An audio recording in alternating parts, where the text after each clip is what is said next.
Assalamualaikum warahmatullahi ta'ala wabarakatuh. Alhamdulillahi rabbil alamin. Wassalatu wassalamu ala rasulina Muhammadin wa ala alihi wa sahbihi ajma'in. Allahumma aghnina bil ilmi wa zayyinna bil hilmi wa akrimna bit taqwa wa jammilna bil afiyati ya arhamar rahimin. Rabbi shrah li sadri wa yassir li amri wahlul 'uqdatam min lisani yafqahu qawli. Rabbi yassir wa la tu'assir wa tammim bil khair wa bika nasta'in wa la hawla wa la quwwata illa billahil aliyyil azim. Alhamdulillah, tuan-tuan yang dirahmati Allah Subhanahu wa taala, kita sambung dalam perbincangan mengenai dengan perkara yang membatalkan solat. Bukan perkara membatalkan solat, perkara membatalkan wudu.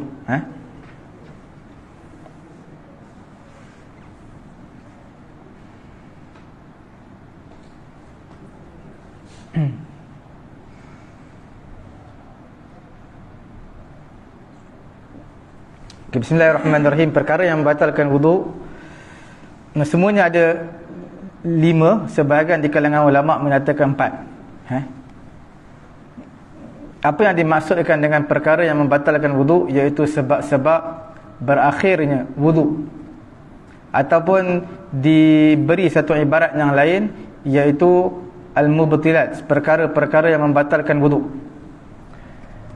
Satu ibarat yang lain menyatakan telah berhadas. Bila dia tak ada wudu, batal wudu, makna dia berhadas. Nak mengangkat hadas, nak menghilangkan hadas tersebut, kenalah mengambil wudu. Sebahagian ulama menyatakan perkara yang batalkan wudu ini ada 5, sebahagiannya menyatakan 4. Apa yang membezakan, ada yang menyatakan 4 ataupun 5? Yang menyatakan 5, mereka pisahkan tidur membatalkan solat, tidur yang menghilangkan akal.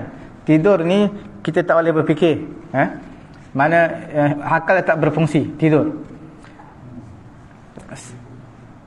4 rukun yang lain, salah satu daripadanya adalah menghilangkan akal. Akal tak berfungsi, hilang akal. Hilang akal termasuk dalam tidur. Sebab tu ulama kata ada 4 je. Mereka tak letak tidur. Ada sebahagian ulama membezakan tidur tu adalah berasingan dengan hilang akal. Sebab hilang akal pun, tidur pun hilang akal juga. Kemudian kita lihat perkara yang membatalkan wudu ini adalah perkara-perkara yang ma'qulatul ma'na, iaitu perkara yang ada illah, ada sebab. Li'annaha ghairu ma'qulatil ma'na, perkara yang tidak ada sebab, hanya itu yang disebut daripada Quran dan juga hadis. Jadi kita tak boleh qiyas, sebab kita tak tahu sebab apa keluar najis ataupun angin daripada kubul dan dubur batal wudu. Sebab apa kita tak tahu. Memang itu yang disebut dalam Quran dan juga hadis. Maka kita perlu beramal dan juga perlu itulah perkara yang membatalkan wudu.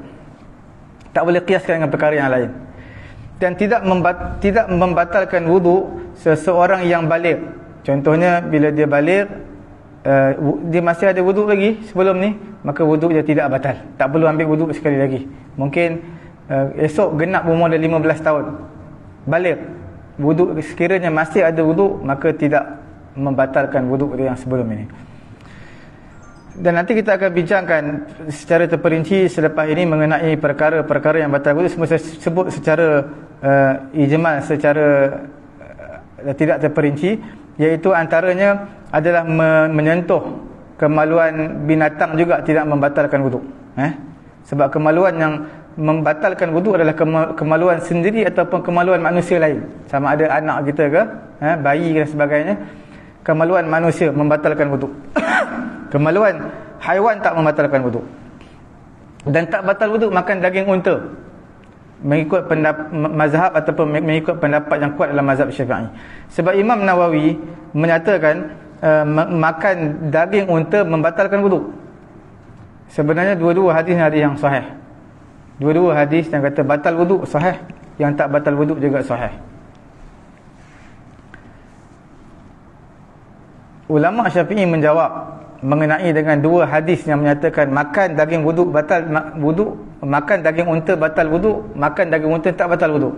Diriwayatkan daripada Jabir radhiyallahu taala anhu, anna akhiral amrayn min Rasulillah sallallahu alaihi wasallam tarkul wudu' mimma massathun nar. Perkara yang terakhir antara dua perkara tersebut, perkara yang akhir yang Nabi buat adalah Nabi tak mengambil wudu setiap makanan yang dibakar oleh api.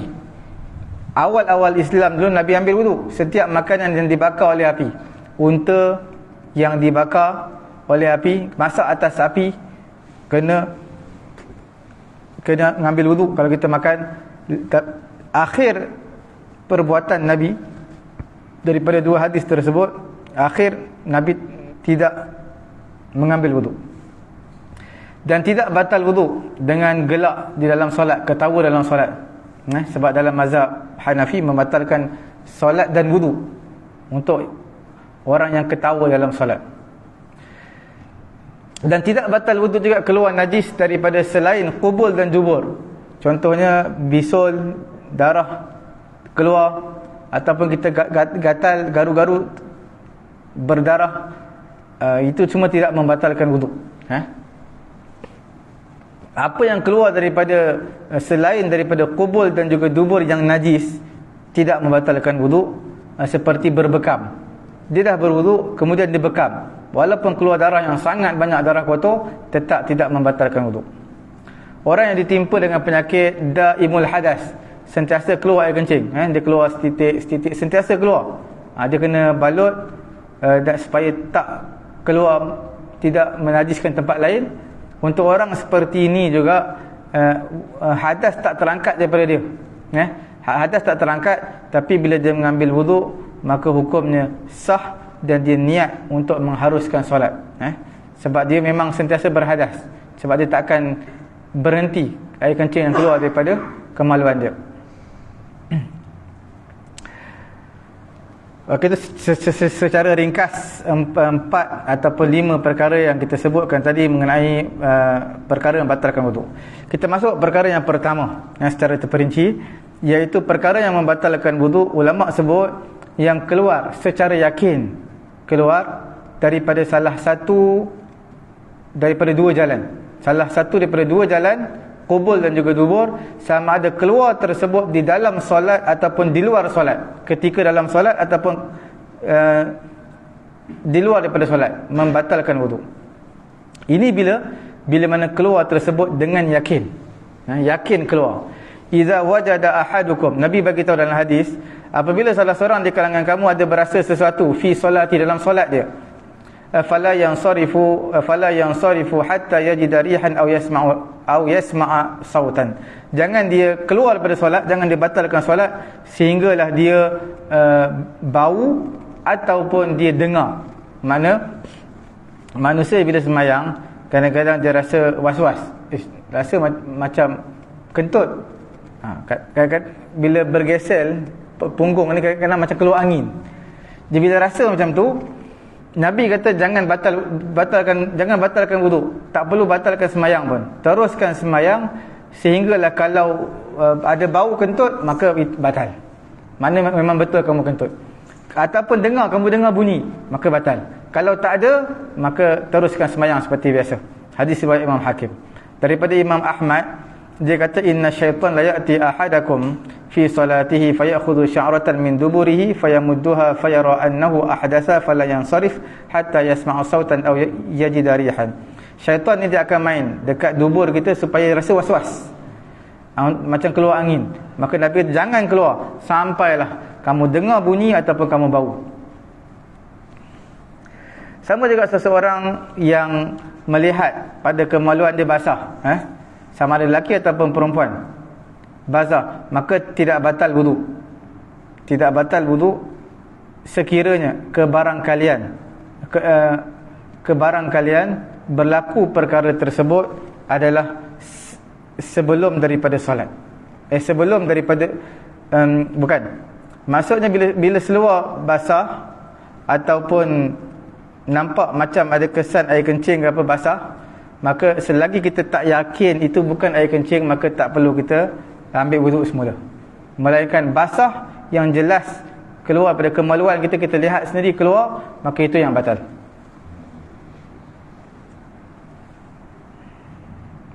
Bila sebut tentang keluar, maka tak termasuk masuk.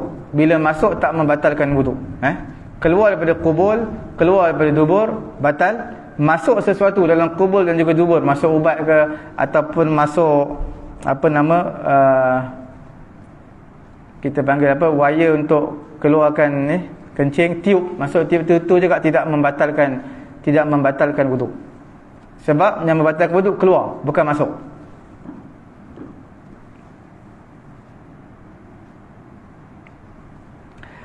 Kemudian dinamakan dua jalan.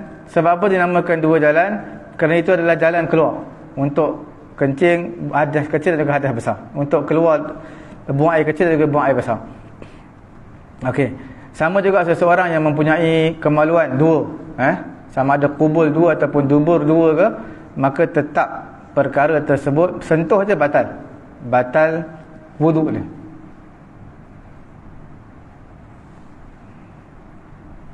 Ataupun apa-apa yang keluar daripada dua kubul ataupun dua dubur dia, kalau dia mempunyai dua kemaluan, dua kubul, apa yang keluar maka batal. Di sini menunjukkan bila keluar daripada salah satu kubul dan juga dubur membatalkan solat adalah bagi orang yang hidup. Orang yang mati tak batal wuduk. Kita dah siap mandi jenazah semua, tiba-tiba ada keluar najis, sama ada keluar najis daripada punggung dia, tetap tak batal wuduk. Sebab yang batal wuduk ini bukan orang mati, orang hidup yang keluar daripada kubul dan juga dubur. Kalau jenazah kita mandi ada keluar najis, hilangkan najis tersebut, basuh saja, tak perlu kita ambil wuduk semula untuk dia. Kemudian untuk yang membatalkan wuduk, keluar sesuatu daripada kubul dan juga dubur, dia mestilah jelas, bukan muskil. Iaitu kalaulah seseorang khunsa yang ada dua kemaluan, maka khunsa ni dia ada dua. Satu dipanggil khunsa muskil, satu khunsa tak muskil. Khunsa muskil ni dua-dua alat dia berfungsi. Mana kalau dia buang air, kadang-kadang belah laki pun buang, belah perempuan pun buang. Dua-dua. Bila dua-dua sentuh salah satu batal. Kalau khunsa itu namanya khunsa muskil. Kita tak tahu dia laki perempuan. Kalau khunsa yang tak muskil ni kita senang. Okey, dia 3 bulan pertama atau 4 bulan pertama ni laki-laki. Mana fungsi kemaluan laki-laki saja yang berfungsi. Mana dia laki-laki, pakai pakaian laki-laki, sentuh kemaluan laki, keluar kemaluan yang laki-laki punya, kalau keluar batal. Kalau keluar belah perempuan tidak batal. Sebab dia hanya berfungsi untuk laki-laki saja pada ketika itu. Itu perbezaan antara khunsa muskil dengan khunsa tak muskil. Keluar yang membatalkan daripada kubul dan juga dubur, apa yang keluar? Keluar angin. Keluar angin sama ada daripada punggung kita, kentut, ataupun keluar daripada kubul, tempat buang ke tempat kencing, keluar angin juga membatalkan wuduk. Boleh ke Ustaz pada depan Ustaz angin ada keluar? Saya pun tak tahu. Tapi andai kata keluar, batal. Sebab ada juga yang keluar. Dengar kata ada juga yang keluar angin.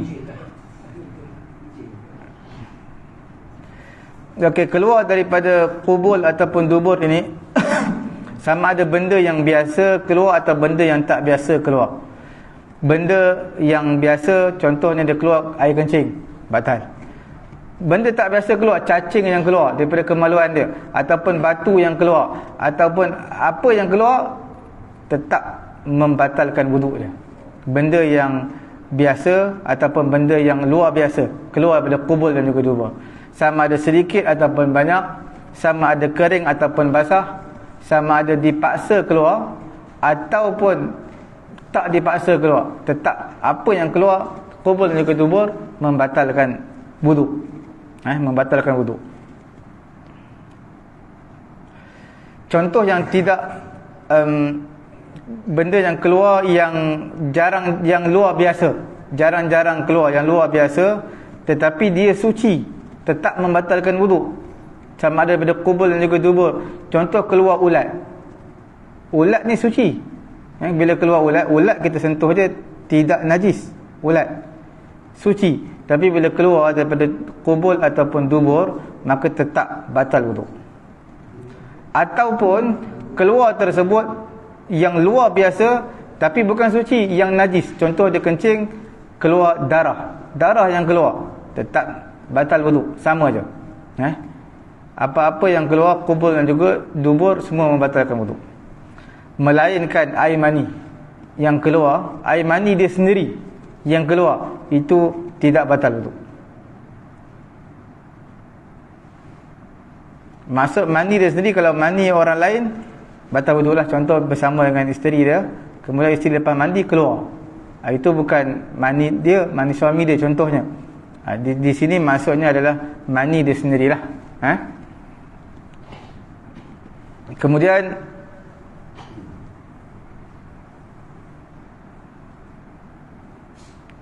apakah yang menyebabkan tidak batal wuduk? Sebab apa tak batal wuduk?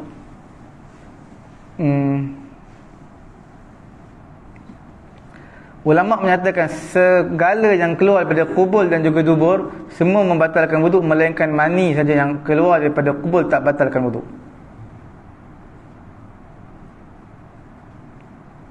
Sebab apa? Sebab ma aujaba a'zamal amrayni la yujibu adwanahuma. Apa yang keluar, apa yang mewajibkan lebih besar, maka lebih kecil tidak wajib. Mana antara wuduk dengan mandi wajib lagi besar. Bila mandi wajib lagi besar, maka tak mewajibkan untuk berwuduk. Itu maksud dia. Dan jadi maksudnya tidak batal wuduk lah. Tak batal wuduk. Bila tak batal wuduk, dia tetap hukum sama. Tak boleh baca Quran, tak boleh sembahyang, sama. Walaupun masih ada wuduk, tapi sebab dia berhadas besar, kena mandi wajib. Walaupun wuduk tak batal, tapi dia tak boleh buat apa-apa pun sebenarnya dari segi hukum dia, tapi tetap kena mandi wajib, baru boleh sembahyang, baru boleh duduk dalam masjid, i'tikaf dan sebagainya.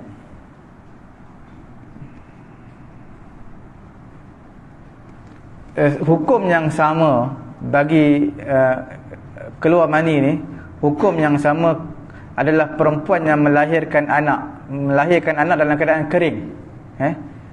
Anak tadi keluar daripada kemaluan dia kering. Mengikut pendapat Imam Ramli, wuduk dia tidak batal. Mengikut pendapat Imam Ramli, wuduk yang tidak batal. Berbeza dengan pendapat Ibnu Hajar, batal.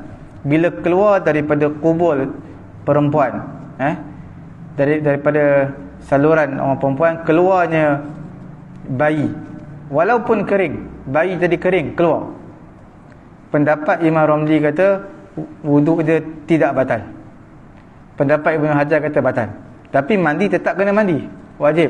Cuma bicara di sini mengenai dengan wuduk sahaja. Mandi tetap kena mandi. Sebab bayi kanak-kanak tadi adalah terbentuk daripada air mani.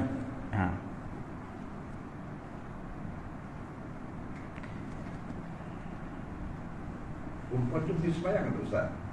Tak, dia tak boleh sembahyang, dia kena mandi dulu. Mandi juga. Mandi. Tapi kalau darah nifas jangan tunggu sampai habis. Okey. Di antara perkara yang membatalkan wuduk juga adalah keluar basahan, kata keputihan pada faraj orang perempuan. Itu juga perkara yang membatalkan wuduk. Okey. Perkara yang kedua yang membatalkan wuduk adalah hilang akal. Hilang akal adalah perkara yang membatalkan wuduk.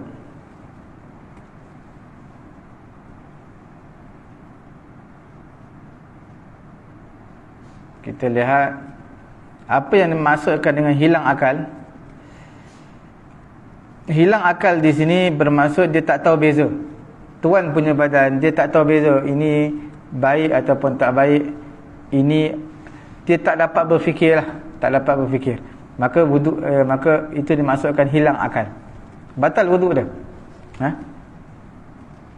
Mana dia punya penglihatan, pendengaran semua dah tak berfungsi.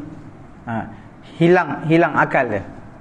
Dia tak berfungsi dengan sebaiknya. Pendengaran, penglihatan, deria rasa dan sebagainya. Bila dia dah hilang akal.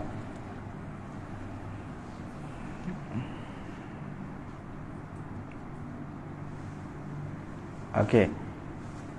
Ulama berbeza pendapat mengenai dengan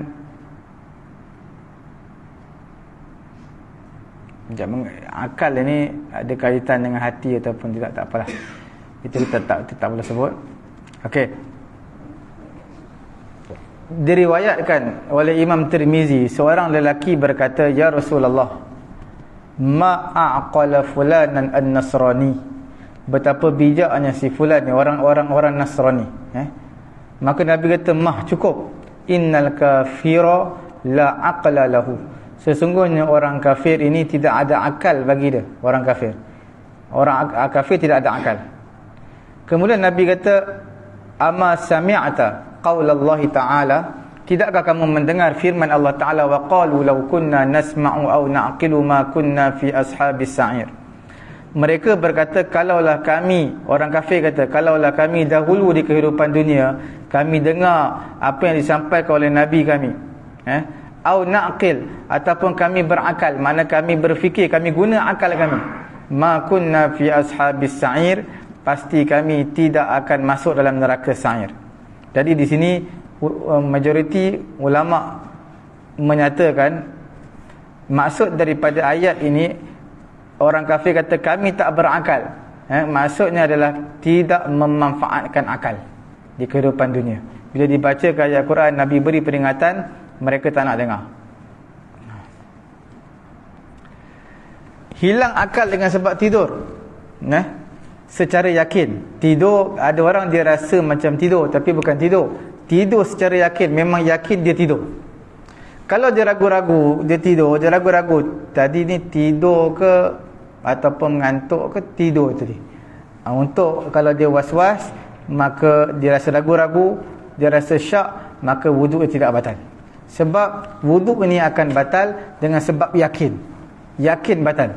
Sama juga tuan-tuan dengar kuliah maghrib sampai isyak, tiba dah azan isyak, tuan-tuan rasa macam batal wuduk tadi. Bila rasa ni tuan-tuan ketepikan, tak perlu rasa. Asalnya memang ada wuduk. Sebab tuan-tuan sembahyang maghrib tadi, sembahyang maghrib mesti ada wuduk. Kemudian di celah-celahan nak masuk isyak ni dalam setengah jam 40 minit, rasa macam kentut tadi, rasa was-was ataupun sangkaan kuat 80%, 90% macam kentut, itu semua diketepikan. Tetap hukum asalnya masih ada wuduk. Sampai tuan-tuan yakin, oh memang betul kentut tadi, baru batal.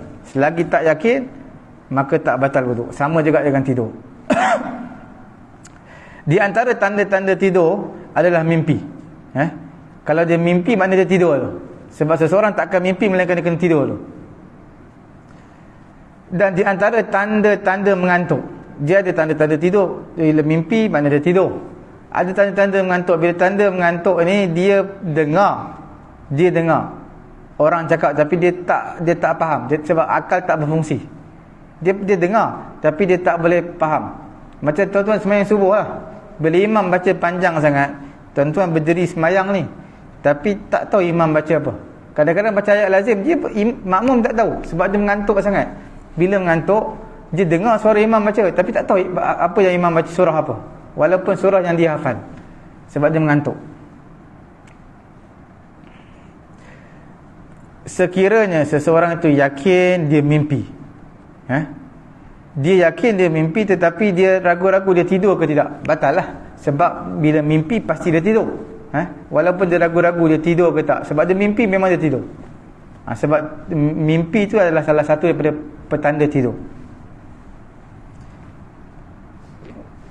Tidur ini makna hilang dari hilang rasa lah, kita tak dapat berfungsi dengan baik, pendengaran kita, hati tak dapat fungsi dengan baik. Itu makna tidur. Bila sebut tentang tidur adalah mazinnah an-naqad, iaitu tempat, itulah tempat jalan membatalkan wuduk. Sebab apa jalan membatalkan wuduk? Sebab tidur ni kita tak sedar. Bila kita tidur kita tak sedar, jadi rasa pun tak ada, kemudian penglihatan, pendengaran pun tak boleh fungsi dengan baik. Bila tak boleh fungsi dengan baik, apa yang akan terjadi? Bila tak boleh berfungsi dengan baik, kemungkinan angin keluar. Sebab itulah dia membatalkan wuduk. Sebab itu tidur salah satu daripada perkara yang batalkan wuduk, sebab dia tak boleh berfungsi dengan baik.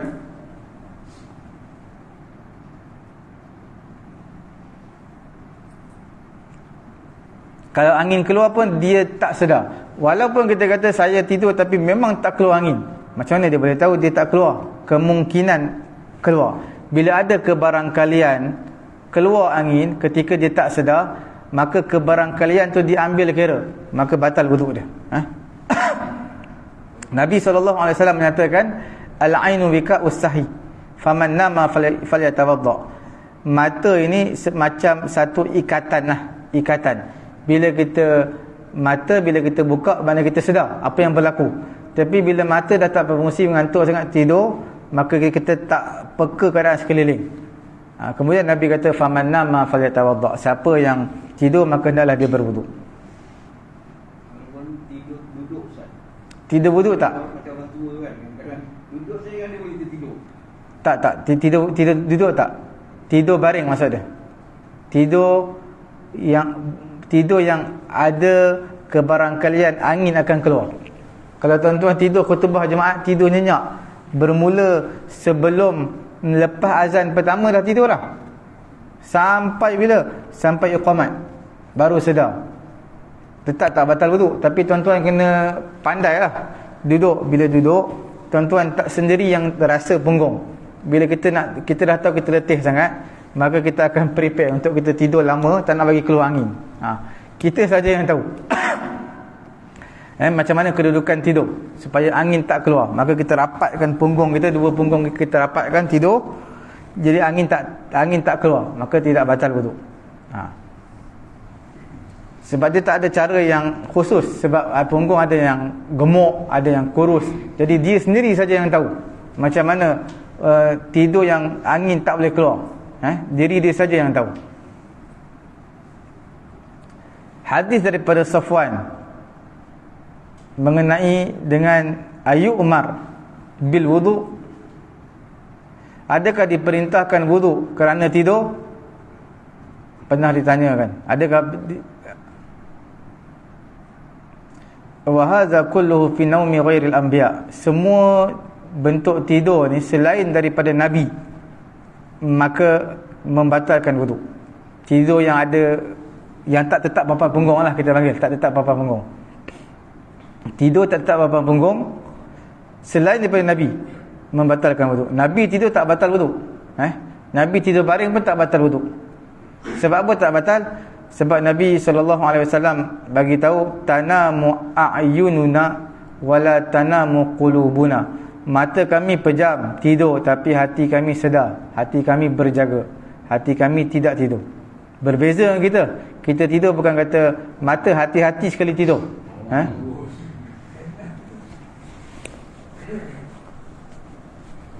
Jadi bila sebut tentang Nabi, dia tak batal wuduk walaupun tidur baring. Okey. Selain daripada menghilangkan akal, bi ghairin naum, selain daripada tidur, gila, pengsan, mabuk, itu juga perkara yang membatalkan wuduk. Gila ke, pengsan ke, mabuk ke, itu hilang akal. Bila hilang akal, batal wuduk. Sebab apa batal wuduk? Sebab bila dia gila, dia tak tahu angin keluar ke apa ke, dia tak tahu. Pengsan, dia tak tahu kemungkinan ketika tu angin keluar, batal wuduk. Bila ada kebarangkalian seperti itu, maka wuduknya batal. Cuma ulama mengecualikan tidur ada ketikanya tidak membatalkan wuduk. Bila mana seseorang itu tidur dalam keadaan tetap papan punggung je, tetap papan punggung je, walaupun dia tidur dalam keadaan duduk ihtiba. Duduk ihtiba ni walaupun lama, orang Arab dia suka duduk macam ni, dipanggil duduk ihtiba. Duduk macam ni, tangan dia kepit macam ni, letak dua dekat lutut, duduk. Ni nama dia ihtiba. Nabi larang duduk macam ni ketika dengar khutbah jemaat. Nabi larang. Sebab boleh mengundang rasa mengantuk dan boleh tertidur. Selain khutbah jemaat boleh lah. Khutbah jemaat dimakruhkan duduk macam ni, walaupun lama. Sebagai orang Arab, dia suka ikat serban dia duduk baca Quran. Dia duduk ihtiba. Duduk ihtiba ni, kalau tetap pampang punggung tak batal wuduk. Tapi bila kita orang Melayu ni selalu kalau duduk batal wuduk. Melainkan orang yang gemuk je, punggung dia besar, gemuk, tak apa. Kalau orang biasa duduk ihtiba ni batal wuduk sebab ada kemungkinan angin keluar. Kalau tertidur lah. Kalau tak tidur tak apa, kalau tertidur ada kemungkinan angin keluar. Bila ada kemungkinan, maka batal wuduk. Walaupun dalam solat, walaupun dia duduk ihtiba dalam solat, tetap batal wuduk. Kalau sujud tertidur, batal wuduk lah. Sebab macam mana sujud boleh tetap papan punggung? Kalau duduk antara dua sujud, kemungkinan kemungkinan. Tapi kalau sujud tu memang tak ada kemungkinan lah, batal wuduk dia.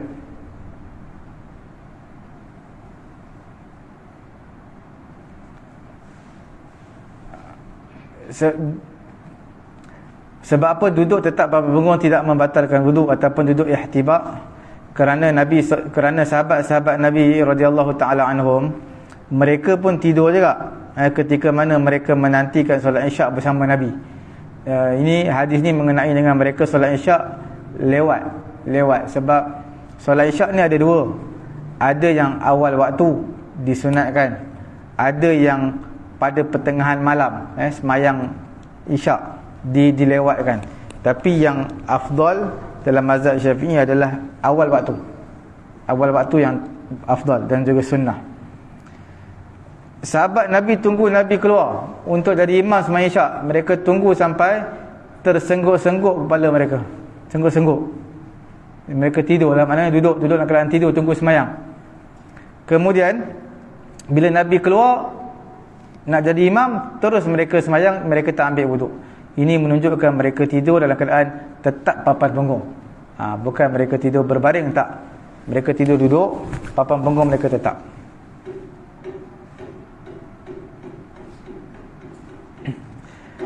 Tetap papan punggung ni tidur, walaupun dia sandar dekat tiang tidur. Andai kata tiang tu hilang, dia akan jatuh. Tetap tak batal wuduk. Sebab yang penting papan punggung tu, bukan tiang tu. Papan punggung ni tetap. Mana punggung dia dah prepare siap-siap dia nak tidur lama dalam keadaan duduk, dia sandar tegak, sandar, tetap tak batal wuduk. Walaupun tidur nyenyak, tak batal wuduk. Yang penting papan punggung tetap. Berbeza dengan orang yang tidur dalam keadaan berbaring, sama dalam keadaan terlentang ataupun mengereng, itu memang batal lah. Sebab dia tak boleh tetap papan punggung. Walaupun kita tidur dalam keadaan terlentang, rapatkan punggung, kemungkinan akan keluar. Kemungkinan. Ataupun dia sumbat lubang punggung dia, apa-apa kain ke, kapas ke, tetap batal. Dia tidur baring, letak kat lubang punggung yang bagi keluar angin, tetap batal. Sebab tidur yang dibenarkan yang tidur duduk saja, dan tetap papan punggung. Kalau dia terjaga dalam keadaan tak tetap papan punggung, dia tidur tetap papan punggung, tiba-tiba dia sedar dah sengit dah terangkat papan punggung, maka batal wuduk dia. Batal.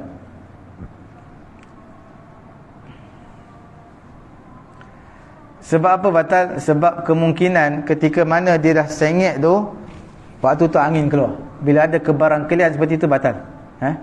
Ataupun dia tidur tersengguk dia sampai terangkat punggung dia. Kita tidur selalunya badan bergerak ataupun kepala bergerak. Kepala bergerak tidur. Atau bergerak sikit belah kanan ke belah kiri. Tapi punggung dia tetap.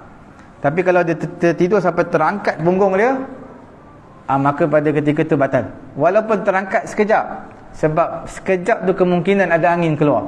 Bila ada kemungkinan kebarangkalian, maka batal wuduk dia.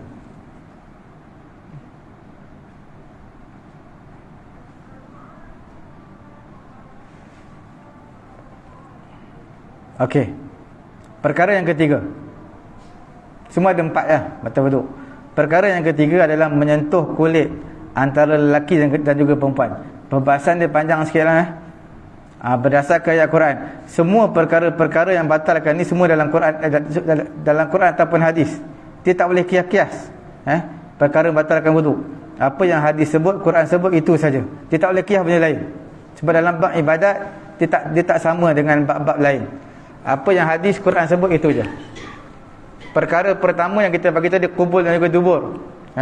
Perkara yang kedua membatalkan wudu adalah hilang akal. Hadis yang kita baca tadi, al-ainu bika'us sahi faman nama falyatawadda. Siapa yang tidur hendaklah dia berwudu. Perkara yang ketiga membatalkan wudu adalah menyentuh kulit lelaki dan juga perempuan. Berdasarkan dalil ayat Quran, aula mastumun nisa, ataupun kamu sentuh wanita. Yang dimaksudkan di sini sentuh, sentuh sebahagian mazhab, dia tak maksud sentuh ni adalah maksudnya bersama, menyetubuhi. Selagi tak menyetubuhi perempuan ataupun isteri, maka tidak batal wudu. Sentuh tak batal. Mazhab Syafi'i kita sentuh batal. Ini yang menjadi perbahasan ataupun perbezaan pandangan di kalangan ulama mazhab adalah kerana perkataan la mastum. La mastum daripada la masa. La masa maksudnya kalau ikut dalam bahasa Arab yang sebenar, dari sudut nahu grammarnya, dari sudut sorofnya, dipanggil saling sentuh menyentuh. Saling sentuh menyentuh. Tapi mazhab Syafi'i kita, dia tak kata macam tu. Dia kata itu bukan maksud daripada ayat ni, bukan saling sentuh menyentuh. La masa dengan makna la masa. Makna terjemah dia sentuh, bukan sentuh menyentuh.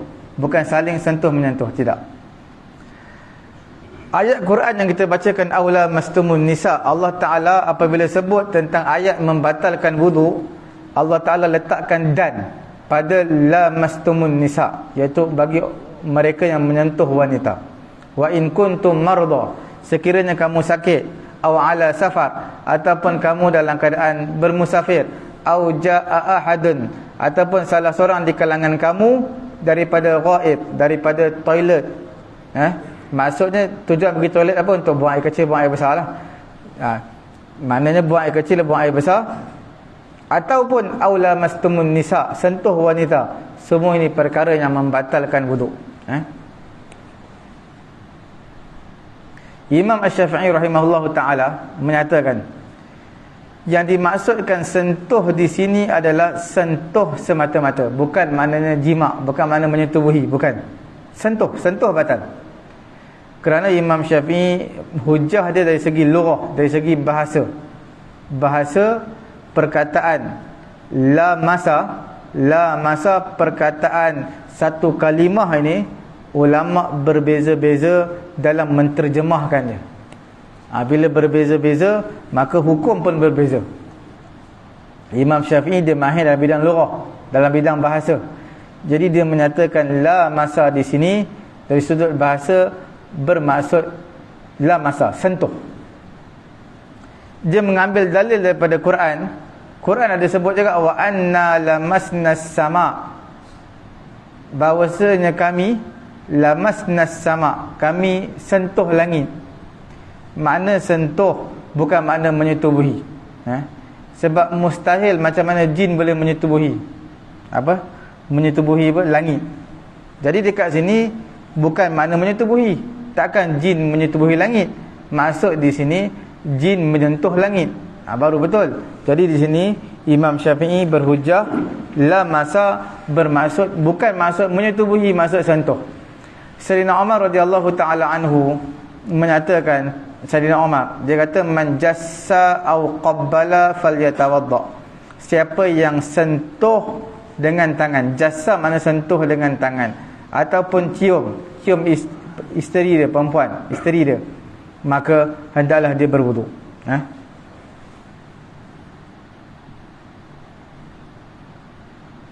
Okey. Maksud sentuh di sini adalah bersentuhan kulit lelaki dan juga perempuan. Kena kulit orang lelaki, kena kepada orang perempuan. Kulit di sini zahir kulit, tak termasuk gigi, tidak termasuk kuku, tidak termasuk rambut. Ini semua adalah perkara yang tidak membatalkan wudu. Kalau seorang lelaki pegang, sentuh gigi isteri dia ataupun rambut isteri dia, tak batal wudu. Kerana apa tak batal wudu? Kerana rambut, kuku dan juga gigi ini adalah bukan tempat untuk menaikkan syahwat. Sebab itu tidak membatalkan wudu. Pendapat Imam Syafi'i lah. Okey.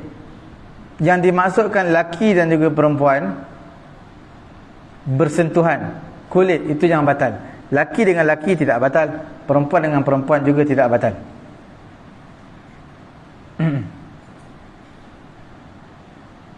Okey.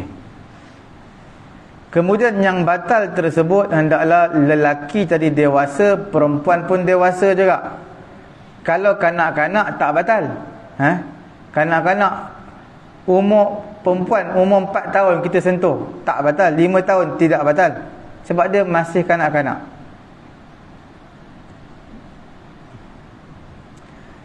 Apa ukuran garis panduan yang menyatakan menyentuh perempuan ini batal wudu? Kita nak ukur dari segi apa? Ukur, ulama kata dari segi dah sampai had syahwat ataupun tidak. Contohnya perempuan di Malaysia ini, kalau umur 7 tahun, ada tak keinginan orang nak menikah dengan dia, orang nak dia, ada tak? Ada ataupun tidak? Kalau ada, maka umur pada ketika 7 tahun batal wuduk sentuh. Tapi kalau di Malaysia contohnya 7 tahun ni macam umur 4 tahun juga, macam budak-budak lagi. Kalau tengok pun memang tak ada syahwat. Jadi untuk orang, jadi maksudnya tak batal wuduk kalau sentuh dia. Mengikut keadaan sesebuah apa negara lah, tengok. Sebab perempuan di Malaysia, budak-budak di Malaysia perempuan tak sama di negara-negara luar. Mungkin negara luar 7 tahun tu dah macam umur 10 tahun kita lah. Boleh diukur ke apa umur apa untuk wanita dikirakan syahwat tu bila dia datang first period dia? Bukan apa dia yang datang syahwat. Bukan perempuan tu datang syahwat. Maknanya orang lelaki kalau tengok dia, mana dia ni dah boleh menimbulkan syahwat. Makna keadaan fizikal itu boleh menimbulkan syahwat. Itu maksud dia. Bukan dia yang ada syahwat. Mana keadaan fizikal dia. Yang kalau lihat boleh menimbulkan syahwat. Itu maksud dia lah. Dan lelaki tu lelaki yang apa? Biasalah, normal. Jangan lelaki yang ni, lelaki yang biasa. Maknanya kalau lihat perempuan seperti ini, umur seperti ini, selalu akan menaikkan syahwat. Okey. Kemudian bila dewasa lelaki perempuan yang sudah besarlah ataupun yang ada kehendak syahwat bila kita tengok dia. Dan yang keduanya adalah ajnabi. Dia bukan mahram kita. Isteri kita bukan mahram kita. Kalau dia mahram kita, kita tak boleh kahwin dengan dia. Jadi makna dia adalah ajnabi. Dia bukan mahram isteri kita. Sentuh dia batal wudu. Sama ada orang yang menyentuh pun batal, orang yang disentuh pun batal.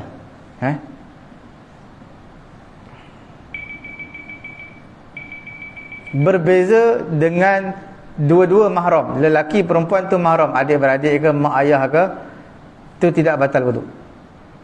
Walaupun qaul qadim, fatwa lama mazhab Syafi'i, Imam Syafi'i menyatakan mahram pun batal wudu. Tapi fatwa terbaru Imam Syafi'i tak batal wudu kalau sentuh mahram. Mahram ni siapa dia? Orang yang diharam kepada kita untuk menikahinya. Dan haram tersebut ala ta'bid, selama-lamanya haram. Dengan 3 sebab. Salah satu bertiga sebab. Sama ada dengan sebab apa? Qarabah. Qarabah ni mana keturunan.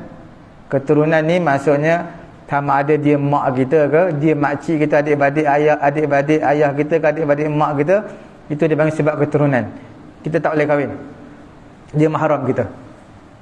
Ataupun dengan sebab susuan, kita bayi tersebut susu dengan dia, jadi bila besar jadi mahram dia. Bukan kata mahram kepada perempuan yang menyusukan dia tu, kepada suami dia pun mahram, kepada adik-beradik ibu susuan dia pun mahram, kepada anak-anak dia pun mahram juga. Okey. Sebab yang ketiga adalah sebab musaharah. Musaharah sebab perkahwinan lah. Bila kita berkahwin, ibu mertua kita adalah mahram kita. Kita tak boleh kahwin dengan dia selama-lamanya, walaupun dah bercerai dengan isteri. Tak boleh kahwin dengan ibu mertua selama-lamanya. Okey. Ini disebabkan mahram lah. Mahram ini yang tak batal wudu adalah diharamkan nikah, haram pernikahan dengannya selama-lamanya. Ada haram tu haram sementara.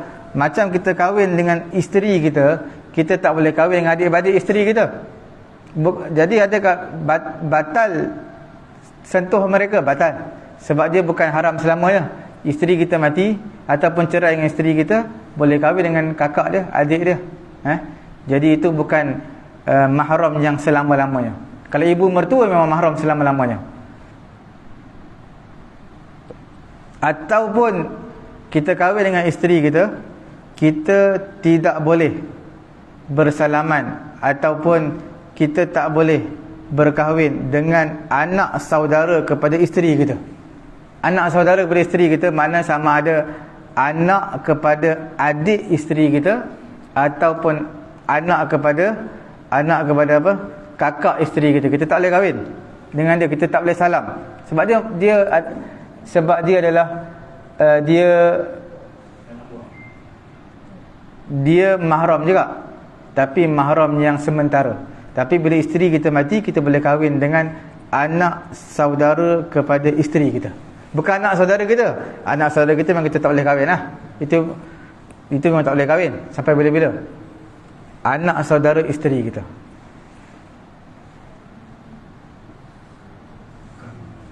Panjang nak sebut tentang hubungan mahram. Dia ada beberapa sebab. Nanti kita sebutkan minggu depan lah. Dia ada 3 sebab kaum kerabat. Apa contoh dia? Sebab apa? Keturunan ni. Sebab keturunan, nasab. Sebab nasab ada 7. Dan sebab susuan pun ada 7 juga. Sebab musyawarah perkahwinan ada 4. Jadi 7, 4. Mana ada 18 orang yang diharapkan untuk kita kahwin. Sama ada keturunan, perkahwinan ataupun susuan. Ada 18 orang semua sekali. Cukup sekadar tu malam ni. Ada apa-apa soalan? Ustaz, macam mana keluar ahli basi tu? Keluar ahli basi tak batal wudu. Kalau bukan keluar daripada perut lah. Keluar daripada perut batal wudu. Bukan batal wudu. Bukan kita kata apa? Najis ataupun tidak. Ahli basi. Ahli basi dia tidak batal wudu. Dia tak batal wudu ahli basi. Sebab batal wudu ni apa yang disebut oleh Quran dan juga hadis ya. Ahli basi tak ada sebut Quran hadis. Jadi mana dia tak batal wudu. Sebab dalam masalah batal wudu dia tak boleh kias-kias, tak boleh guna hukum kias. Jadi sama ada najis ataupun tidak je. Najis kalau keluar dari perut. Mana kalau warna lain, warna kuning ke warna apa, itu mana keluar dari perut. Bila keluar dari perut, hukum dia najis. Kalau kena pada pakaian, kena basuh lah. Kalau air liur putih biasa, tidak, dia tidak najis. Selalu kalau kita tidur, kalau sandar ke, tidur duduk ke, kalau keluar air basi, selalu keluar dari mulut, dia bukan keluar daripada perut. Maka dia tidak najis lah. Tidak najis. Ustaz, nak tanya berkenaan wuduk di batal tidak. Saya dengan perempuan, saya nak pergi, saya dah ambil wuduk tapi itu surau lah, dia orang tak sampai.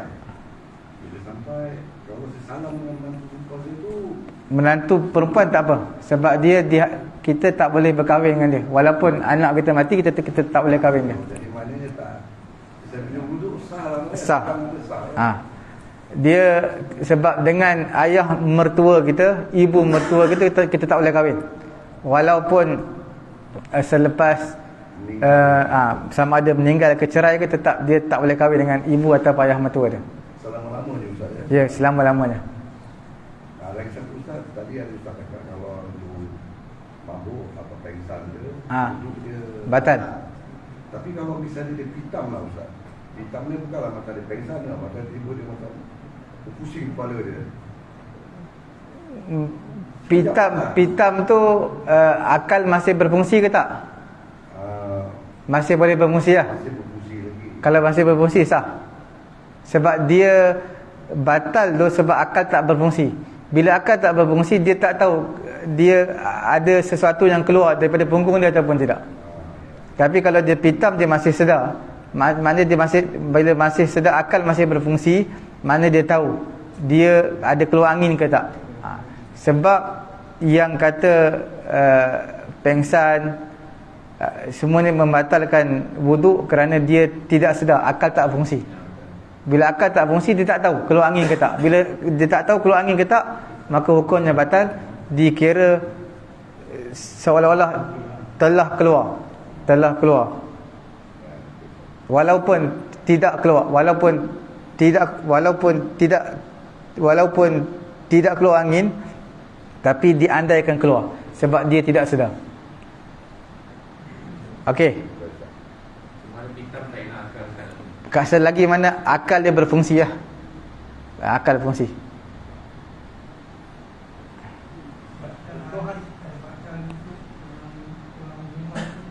Macam mana?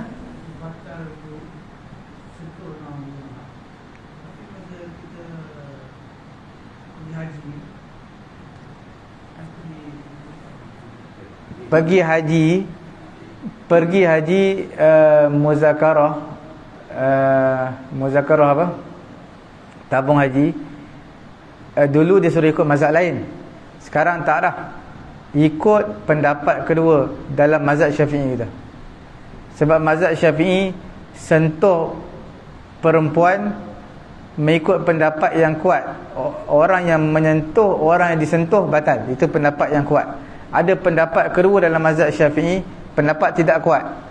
Orang yang menyentuh batal, orang yang disentuh tidak batal wuduk. Mana kalau kita melaksanakan tawaf, orang perempuan sentuh kita tidak batal wuduk. Sebab bukan kita sentuh dia sentuh kita, tak batal wuduk. Yang dia Ustaz batal. Yang dia, kalau dia mazhab Syafi'i batal lah. Kalau dia mazhab lain tak apa. Sebab mazhab lain tidak batal wuduk. Mazhab lain sentuh tak batal. Maknanya menyetubuhi isteri batal. Dan ini sentuhan, kadang-kadang kawasan sentuhan, katakan bubur tu, apa maksudnya depan dan belakang tu kan. Kawasan macam kalau di punggung ataupun di bahagian depan tu, di mana yang dikatakan kalau kita pegang dengan tapak tangan dia yang tu nanti kita akan belajar perkara yang keempat membatalkan wuduk, last sekali. Lepas ni perkara ketiga, persentuhan kulit. Yang keempat baru kita akan belajar batasan sentuhan yang membatalkan wuduk. Dekat mana kemaluan yang kita sentuh batal wuduk. Kemudian tangan, batasan mana yang batalkan wuduk. Okey. Cukup sekadar itulah. Semoga Allah Taala beri kefahaman kepada saya yang tu. Tuan-tuan, subhanallahumma wa bihamdi, subhanakallahumma wa bihamdika, asyhadu an la ilaha illa anta, astaghfiruka wa atubu ilaik. Bismillahirrahmanirrahim. Alhamdulillahirabbil alamin, wassalatu wassalamu ala rasulina Muhammad wa ala alihi washabbihi ajma'in. Allahumma anfa'na bima 'allamtana wa 'allimna ma yanfa'una wa zidna 'ilma. Alhamdulillahi ala kulli hal wa na'udzubillahi min hali ahli an-nar. Wa sallallahu ala sayyidina Muhammad wa ala alihi washabbihi ajma'in. Alhamdulillahirabbil alamin. Taqabbalallahu